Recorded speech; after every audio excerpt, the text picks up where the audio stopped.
नमस्कार, आप देख रहे हैं न्यू दर्शन समाचार। बाल मुकुंद तिवारी के साथ पोल खोल कार्यक्रम में आज पोल खोलेंगे माध्यमिक शिक्षा मंत्री और माध्यमिक शिक्षा परिषद प्रयागराज की पोल। जैसा कि आप सब लोग जानते हैं, एशिया का सबसे बड़ा ये शिक्षा बोर्ड है और इसमें एक अभी कुछ दिन पूर्व यहाँ तक नियम लागू था कि अगर आप हिंदी में फेल हो जाते हैं तो आपको उत्तीर्ण नहीं माना जाएगा। लेकिन इस वर्ष की जो 2020 की रिजल्ट परिणाम परीक्षाफल घोषित किए गए हैं, इसमें एक अजीबोगरीब का किस्म का वो देखने को मिल रहा है कि लगभग 55 लाख परीक्षार्थियों में से 40 जो है % के इर्द गिर्द अर्थात 8 लाख के ऊपर बच्चे हिंदी में, वो चाहे हाई स्कूल में हो या इंटरमीडिएट में, वो अनुत्तीर्ण है। अब हम थोड़ा इस पे और आपकी नज़र डालना चाहते हैं कि हाई स्कूल में तो हिंदी में 30 नंबर की थ्योरी 70 नंबर की थ्योरी, 30 का सतत मूल्यांकन है। तो 70 में से 23 मार्क्स लाना बच्चे को अनिवार्य होता है, किंतु इंटर में ऐसी व्यवस्था है कि उसमें 33 नंबर हिंदी में लाना अनिवार्य है। 18 नंबर का ग्रेस यूपी बोर्ड ने बच्चों में कर रखा। ग्रेस के मार्क्स वो जुड़ते भी हैं मेरिट में। एक मुकदमा हुआ था माननीय उच्च न्यायालय में, उसके बाद से हम समझाने का प्रयास कर रहे हैं। तो कुल मिला के यदि 18 के जगह पे 15 भी नंबर हैं, 18 और 15 33 होता है। यदि 15 नंबर भी बच्चे को इंटरमीडिएट में मिल जाते हैं तो 18 नंबर का ग्रेस लग करके और 33 नंबर पूरे होकर के वो पास घोषित कर दिया जाता है।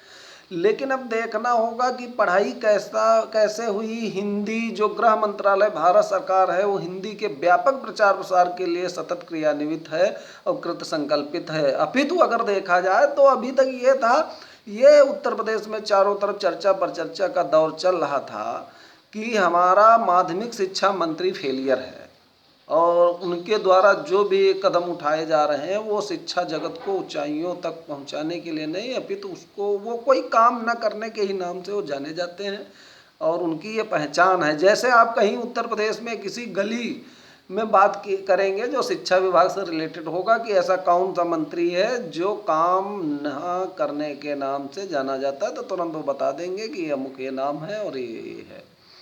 अब दूसरा बात ये हुआ कि क्या ऐसा हुआ अगर हिंदी पर से इतनी पकड़ बच्चों की ख़त्म, तो आने वाले दिनों में वो कैसे प्रार्थना पत्र लिखेंगे, कैसे पत्राचार कर सकते हैं। बहुत ही चिंता का विषय उत्पन्न हो गया और ये बहुत ही गंभीर विषय है।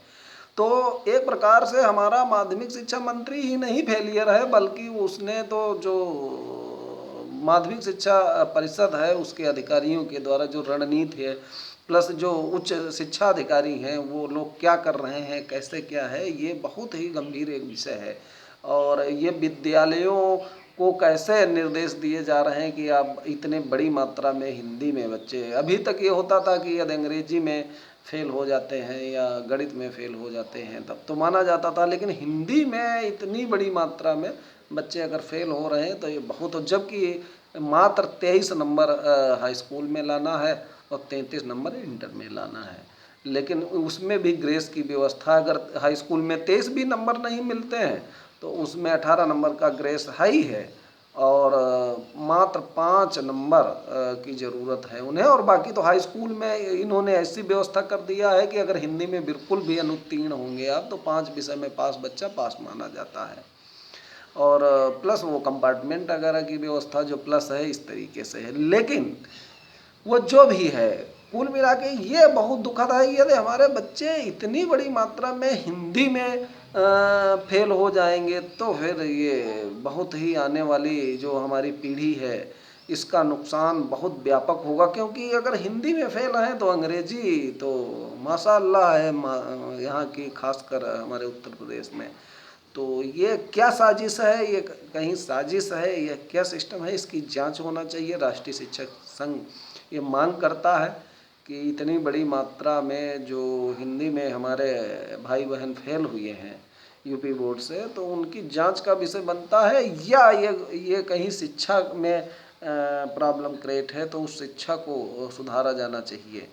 और नहीं तो ये बड़ा उपहास का विषय हो जाएगा कि हमारा शिक्षा मंत्री फेल और हमारे जो है 8 लाख से ऊपर परीक्षार्थी फेल, हिंदी में, वो भी इस विषय में। तो इसी के साथ जय शिक्षक समाज, जय भारत।